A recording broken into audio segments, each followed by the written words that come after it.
Maybe you didn't even notice it, but Sony actually released a flagship smartphone this year, as every year. But no one ever speaks about this phone. But in fact, it's not that bad, and maybe after this 3 months after review, you will take the flagships in consideration.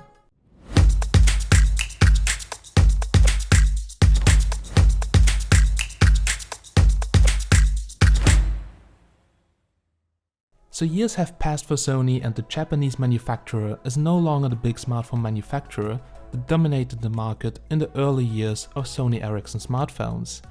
After a few years, the brand's reputation got really bad, and its influence in the smartphone market has almost disappeared.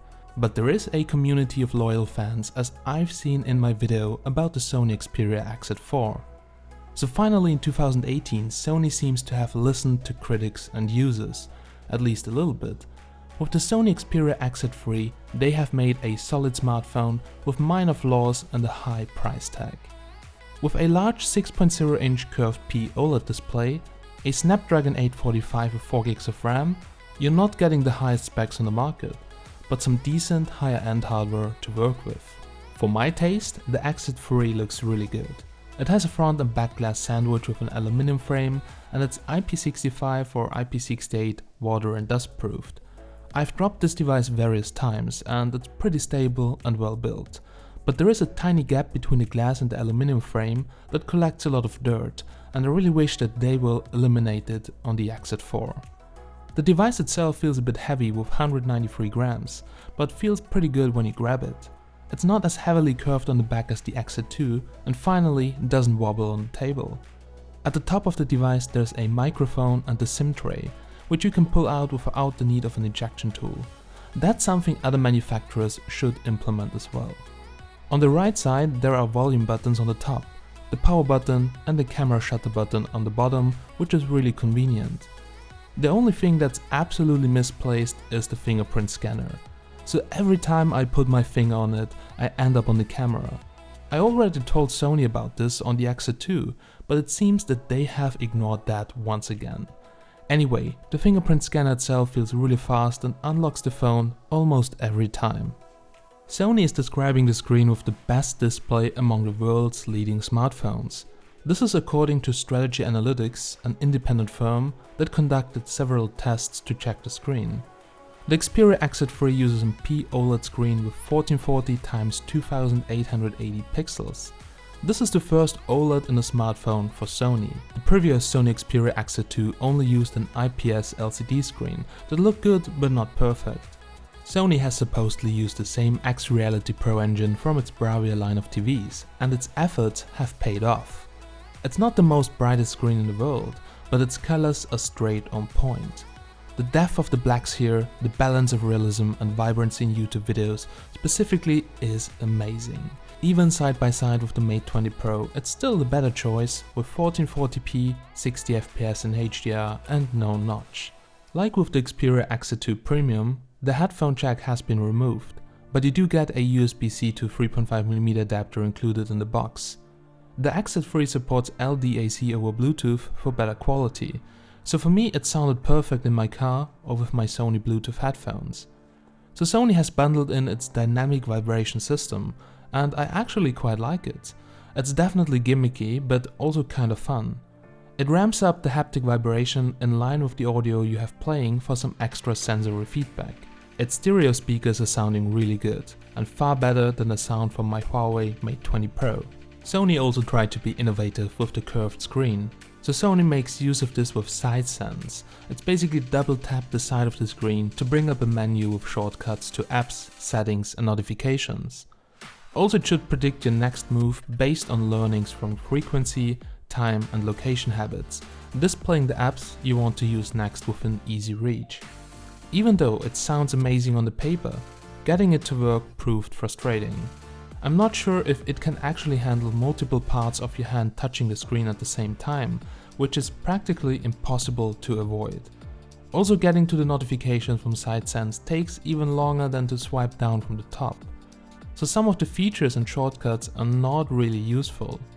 You're also able to swipe down the edge of the display as a back shortcut, but sometimes I've activated it accidentally, so I've deactivated that feature. When it comes to specifications for a flagship phone in 2018, the XZ3 checks most of the boxes. The Qualcomm Snapdragon 845 in the same system on chip seen in handsets like the OnePlus 6T or the Note 9. The only shortcoming is the 4 GB of RAM and the small 64 GB of storage, but luckily you can expand it with microSDs. The phone comes with Android 9 Pie out of the box, and it's pretty close to stock with some modifications. Unfortunately, it still comes with some apps from the partners pre-installed, but you can easily uninstall them. In addition to these are Sony's apps, most of which you probably won't ever care for. There are gimmicky options such as the AR effect and the 3D creator, which are fun to use, but I just used them to try them out and then never again. So all in all, even with only 4 GB of RAM, it's super smooth and most of the games run fine even with high graphics. Now Smart Launch is another AI-infused new feature on the XZ3. It is essentially a complicated gesture detection system which triggers when you take the phone out of your pocket and hold it horizontally. If the algorithm detects all the steps, it will launch the camera UI. The Xperia XZ3 delivers very pleasing photos in good light. Pixel peeping reveals a fair share of noise, but also plenty of fine detail. At normal magnifications, you will be enjoying rich colors and nice contrast. In low light, the Xperia XZ3 is doing okay, but not perfect. There's plenty of noise, but also there's a lot of detail captured. There's no washing out of colors and saturation is kept on point. But while the XZ3 is an excellent stills camera by Sony standards, it isn't quite so impressive by those of other flagship smartphones. Meanwhile, the Google Pixel 3 and the Huawei Mate 20 Pro edge even further ahead with their dynamic range and detail.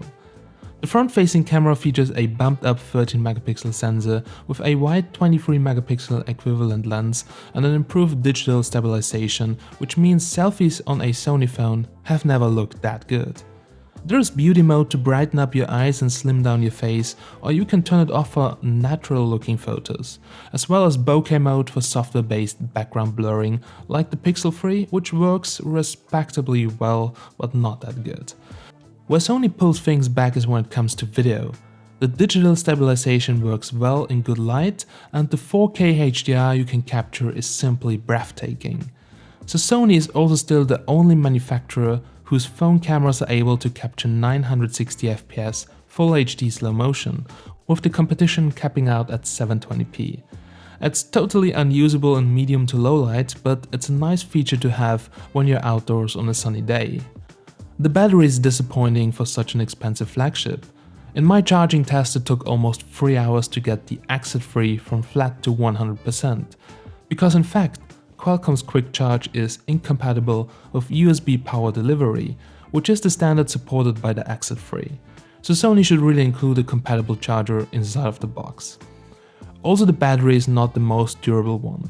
The XZ3 just went through my battery test and it was scoring at the very bottom of the charts with just 6 hours and 25 minutes, while the average for a 2018 flagship is closer to 8 hours.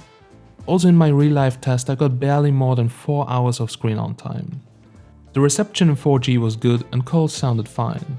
Also Wi-Fi and Bluetooth range was basically the same like on my Mate 20 Pro. GPS was good enough for regular navigation with an accuracy of up to 3 meters, and it also reacted quite fast to changes. So if you're a fan of Sony's new design language, you will love the phone. But the biggest issue for me is the high price tag. Also Sony fails on proper marketing, and I really hope that they get back on the track with the XZ4. So big thanks for watching guys, I really hope that you liked this video, and if you did, please like and subscribe. As always guys, I'm Steven from TechMagnet and I'll catch you in the next one. Have a nice day and bye bye.